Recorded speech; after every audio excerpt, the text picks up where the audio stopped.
हाय दोस्तों, आप सभी को मेरा नमस्कार। अजय स्टार एलएलबी में आप सभी का स्वागत है। मेरे चैनल को लाइक करें, सब्सक्राइब करें और ज़्यादा से ज़्यादा शेयर करें ताकि आम जनता को मेरे पढ़ाने के बारे में जानकारी हो सके। आज जो है मैं आप लोगों के बीच जो उपस्थित हुआ हूँ, एक नए अधिनियम के साथ उपस्थित हुआ हूँ, भारतीय संविदा अधिनियम। यानी भारतीय संविदा अधिनियम को जानने से पहले हमें ये सबसे पहले जानना ज़रूरी है कि भारतीय संविदा अधिनियम को हम क्यों पढ़ेंगे। यानी जो भी वाणिज्यिक और व्यापारिक गतिविधियां होती हैं उसमें जो भी उसमें एग्रीमेंट होता है, उन पक्षकारों के अधिकारों की सुरक्षा के लिए इस अधिनियम को हम लोग पढ़ते हैं। ये भी आपको जानना जरूरी है कि यह जो अधिनियम है, भारतीय संविदा अधिनियम जो है, जो भी लड़के सिविल जज की तैयारी कर रहे होंगे यानी पीसीएसजे की तैयारी कर रहे होंगे, उनके लिए ये विषय जानना बहुत ज़रूरी है। क्योंकि कहीं भी पूरे भारत में जहाँ भी, चाहे इंग्लिश मीडियम हो चाहे हिंदी मीडियम हो, एग्ज़ाम होता है, वहाँ पे भारतीय संविदा अधिनियम से प्री में ही एक क्वेश्चन बनता है और मेंस में भी तो ये सिलेबस में ऑलरेडी रहता ही है, मेंस में भी डिस्क्रिप्टिव में बनता है। तो पीसीएसजे के कंपटीशन के लिए भी बहुत ज़्यादा अनिवार्य है, इसीलिए इसको जानना बहुत ज़रूरी है। और यह जो अधिनियम है, इसका जो प्रभाव क्या होता है इसके बारे में हमें जानना होता है। यह अधिनियम किन पे लागू होता है और कहाँ तक इसका विस्तार होता है, इसके बारे में ये जाना जाता है। यानी पूर्व में आप देखे होंगे, इतिहास ये रहा होगा कि पहले लोग जो हैं विश्वसनीय हुआ करते थे। कोई भी वाणिज्यिक व्यापार या व्यावसायिक गतिविधियाँ करते थे तो हर लोग जो भी व्यापार यानी आयात निर्यात जो भी करते थे, विश्वास के साथ करते थे।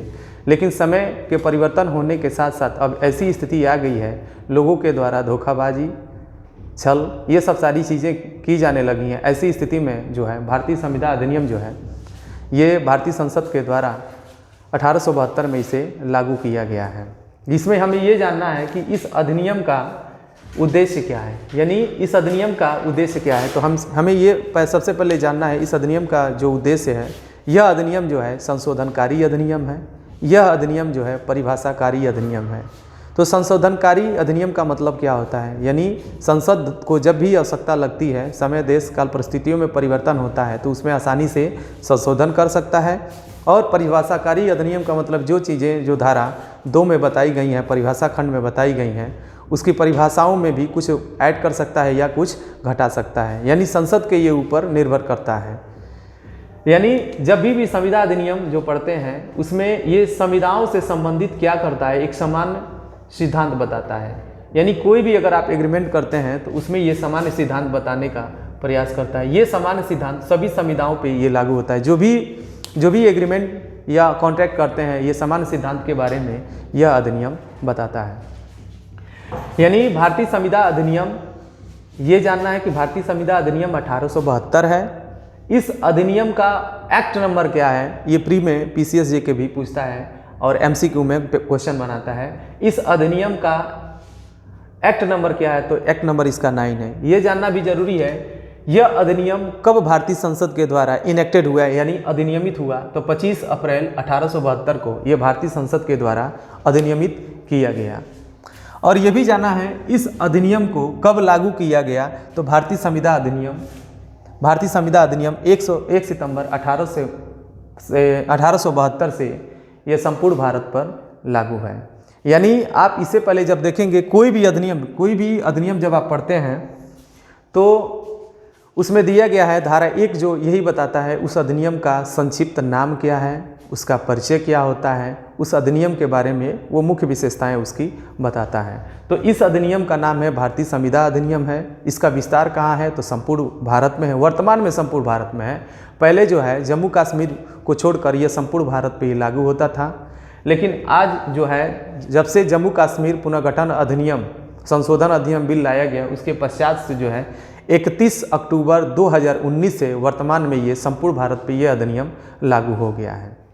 अब ये हमें जानना है कि पहले जो था इस भारतीय संविदा अधिनियम के अंतर्गत जो सिलेबस में जो था, तो बहुत सारे अधिनियम को इसमें देखिए शामिल किया गया था। तो पहले ये जो माल विक्रय अधिनियम जो है, जो पहले यानी संविदा को 2 पार्ट बनाया गया है, 1 से लेकर 75 तक को एक अलग पार्ट बनाया गया है और 176 से लेके यानी उसके बाद का जो है अलग पार्ट बनाया गया था, यानी 124 से लेकर अब बाकी 266 तक का अलग पार्ट बनाया गया है। लेकिन ये हो गया है कि माल विक्रय अधिनियम पहले भारतीय संविदा अधिनियम के थ्रू ही 1872 के थ्रू ही ये गवर्न होता था। उसी तरह भागीदारी अधिनियम जो है 1932 जो है ये भी भारतीय संविदा अधिनियम 1872 के ही अंतर्गत गवर्न होता था। लेकिन बाद में जो है संसद के द्वारा इन दोनों को निकाल दिया गया, इसको एक सेपरेट एक्ट बना दिया गया। माल विक्रय अधिनियम 1930 और भारतीय संविदा अधिनियम 1932 को इसे बना दिया गया। 1932 से भारतीय भागीदारी अधिनियम 1932, यानी माल विक्रय अधिनियम जब ये निकाला गया तो पहले इस संविदा के अंतर्गत जो है इसका जब सीक्वेंस चलता था, फ्लो चलता था, यानी भारतीय संविदा अधिनियम का यानी 1 से लेकर जो 75 है वो तो सामान्य सिद्धांत से संबंधित है। 1 से 75 के बाद यानी 76 से लेकर 123 तक का जो संबंध है माल विक्रय अधिनियम से संबंधित था। लेकिन इसे क्या किया गया है, भारतीय संविदा अधिनियम 1872 से इसे निकाल कर एक नया एक्ट बना दिया गया है। उसी प्रकार भारतीय भागीदारी अधिनियम यानी इंडियन पार्टनरशिप एक्ट 1932 भी जो था पहले इसी के अंतर्गत हुआ करता था, भारतीय संविदा अधिनियम के अंतर्गत। उसके अंतर्गत जब सीक्वेंस में चलते हैं तो 239 से लेकर लास्ट में ये था 239 से लेकर 266 तक इसको डाला गया था, यानी उसमें समाहित किया गया था। लेकिन जब प्रत्याभूति यानी ये जो है ये भी एक अलग पार्ट है जो क्षतिपूर्ति की संविदा और प्रत्याभूति की संविदा से संबंधित है, यानी 239 266 से पहले ऑलरेडी ये सेक्शन उसके बीच में ये शिफ्ट था। बाद में क्या किया गया, इसको भी निकाल दिया गया। अब जो है वर्तमान स्थिति ये हो गया है, इन दोनों माल विक्रय अधिनियम 1930 और भागीदारी अधिनियम 1932 को एक नया एक्ट बना दिया गया है। यानी वो सेकेंड पार्ट में वो एक अलग ही एक्ट है, उसकी और अलग सिद्धांत है, उसकी अलग गवर्निंग है। लेकिन सामान्य सिद्धांत अधिनियम से संबंधित आपको 1 से लेकर 75 तक में ही बनाया गया है। क्रेता कौन होगा, विक्रेता कौन होगा, भागीदार कौन होगा, यानी एक जनरल रूल एक एग्रीमेंट के लिए कौन कौन व्यक्ति होंगे, यानी सामान्य सिद्धांतों का पालन जो है 1 से लेकर 75 तक का जो आपको पालन करना है वो आपका इंडियन कॉन्ट्रैक्ट एक्ट 1872 के अंतर्गत ही आपको पालन ये करना है। और जानना है कि क्षतिपूर्ति की जब संविदा पढ़ते हैं यानी 124 से लेकर 147 तक आप इसमें पढ़ते हैं। और क्या है इसमें उपनिधान है, उपनिधान 148 से लेकर 141 तक है। और एजेंसी, इनको भी अगर देखा जाए तो अधिनियम को जब 2 पार्ट बनाया गया तो इसको भी सेपरेट कर दिया गया है। लेकिन यानी इस सेक्शन को यानी क्षतिपूर्ति की संविदा और प्रत्याभूति की संविदा, उपनिधान, एजेंसी जिसको अभिकरण करते हैं, इनको जो पढ़ा जाएगा इनकी जो गवर्निंग होगी आपका भारतीय संविदा अधिनियम 1872 के अंतर्गत ही इसकी गवर्निंग की जाती है। यानी कोई भी अगर आप एग्रीमेंट करते हैं, यानी चाहे वो वाणिज्यिक हो या बिजनेस हो, कोई भी एग्रीमेंट करते हैं, कोई भी आर्थिक गतिविधि वाणिज्यिक से संबंधित करते हैं, इन अधिकारों की सुरक्षा के लिए भारतीय संविदा अधिनियम 1872 को लाया गया है। इसके बाद धीरे धीरे अभी मैं थोड़ा सा एक संक्षिप्त परिचय दिया हूँ। इसके बाद जो है कल से जो है इस अधिनियम का भारतीय संविदा अधिनियम का हम जो है परिभाषा खंड बताएंगे जो धारा 2 में दिया गया है। और एक चीज़ साथ साथ ये भी बताना चाहूँगा, उसी में ही भारतीय संविदा अधिनियम की धारा जब 1 पढ़ते हैं तो उसी के अंतर्गत एक व्यावृत्ति दिया गया रहता है, व्यावृत्ति क्लाज दिया गया रहता है, यानी सेविंग क्लॉज। यानी सेविंग क्लॉज का मतलब ये होता है कि इस अधिनियम का जो इफेक्ट है किन पे नहीं रहेगा।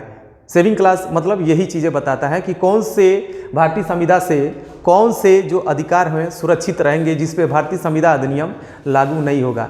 यानी कोई भी, यानी ये भारतीय संविदा वाणिज्यिक से संबंधित आप जानते हैं, पढ़ते हैं, उसी तरह कोई भी अगर आप रूढ़ि और प्रथाओं के अनुसार अगर कोई भी आप वाणिज्यिक गतिविधियां किए हुए हैं उस पर भारतीय संविदा अधिनियम उन प्रथाओं पे लागू नहीं होता है।